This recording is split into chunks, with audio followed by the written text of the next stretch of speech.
2008 की वो रात याद है जब लेमन ब्रदर्स गिरा था। Lehman Brothers, a 158-year-old firm, filed for bankruptcy. 158 साल पुराना बैंक एक रात में कैसे खत्म हो गया? So in just 6 months, 3 of the 5 biggest independent firms on Wall Street have now disappeared. लोग सड़कों पर थे। A lot of people in Merrill Lynch probably fired in a couple of hours. Jobs गई, Lehman, which has 25,000 employees, will be liquidated. घर गए, saving खत्म हो गई। वो क्राइसिस था लगभग $1 ट्रिलियन का।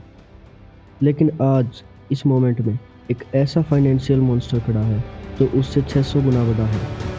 600 ट्रिलियन।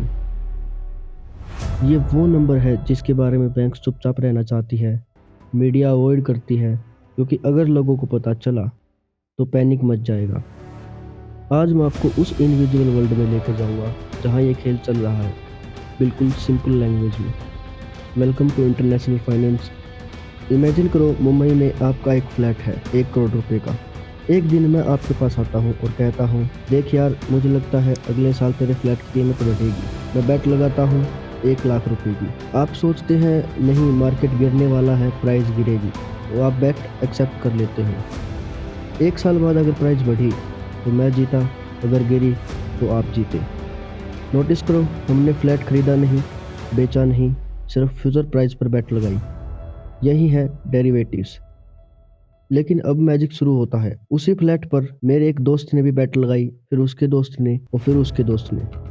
धीरे धीरे 100 लोग बैट लगा देते हैं। हर बैट की कीमत 10 लाख रुपए। असिस्ट तो रियल में 1 करोड़ की है, लेकिन उस पर इमेजिनरी बैट्स 10 करोड़ की बन गई। अब ये सेम कॉन्सेप्ट पूरी दुनिया की इकोनॉमी पर लगाओ। असली ग्लोबल इकोनॉमी 100 ट्रिलियन, वहीं डेरिवेटिव मार्केट्स 600 ट्रिलियन, यानी रियलिटी से 6 गुना बड़ा एक पैरेलल बैटिंग वर्ल्ड। अब सवाल ये है, ये 600 ट्रिलियन डॉलर का जंगल उगा कैसे? वॉल स्ट्रीट पर एक नया गेम शुरू हुआ। बैंक्स ने डिस्कवर किया कि डेरिवेटिव से अनलिमिटेड मनी बनाई जा सकती है, क्योंकि हर ट्रेड पर उन्हें कमीशन मिलता है, हर कॉन्ट्रैक्ट पर फीस ली जाती है। जितना ज़्यादा डेरिवेटिव्स उतना ज़्यादा प्रॉफिट। तो बैंक ने एक ब्रिलियंट आइडिया निकाला, रिस्क को छुपाते हैं। एक बैंक ने 1000 रिस्की होम लोन दिए। अब वो डरी हुई है कि लोग रीपे नहीं करेंगे, तो उन्होंने क्या किया, उन 1000 लोन्स को छोटे छोटे पीसेस में तोड़ दिया, हर पीसेस को अलग अलग पैकेज में डाल दिया और उन पर AAA की रेटिंग लगा दी और दूसरे बैंक्स को बेच दिया। अब कोई नहीं जानता एक्चुअल रिस्क कहाँ छिपा है। फिर कंप्यूटर्स आ गए, हाई फ्रीक्वेंसी ट्रेडिंग एल्गोरिथम, जो millions of trade her second कर सकते हैं। स्पीड इतनी तेज़ हो गई कि ट्रैक करना ही इम्पॉसिबल हो गया। और सबसे बड़ी बात, गवर्नमेंट सो रही थी, रेगुलेशन थी नहीं, कोई रोक टोक नहीं थी। बैंक्स ने जो चाहा वो किया, तो धीरे धीरे ये 600 ट्रिलियन का इनविजिबल एम्पायर खड़ा हो गया। ऐसा एम्पायर जिसके बारे में 99% लोगों को कुछ पता ही नहीं है।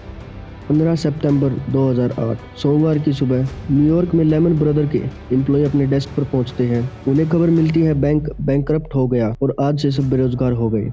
158 साल पुराना बैंक एक रात में खत्म। लेकिन ये सिर्फ शुरुआत थी। उससे पहले क्या हुआ था?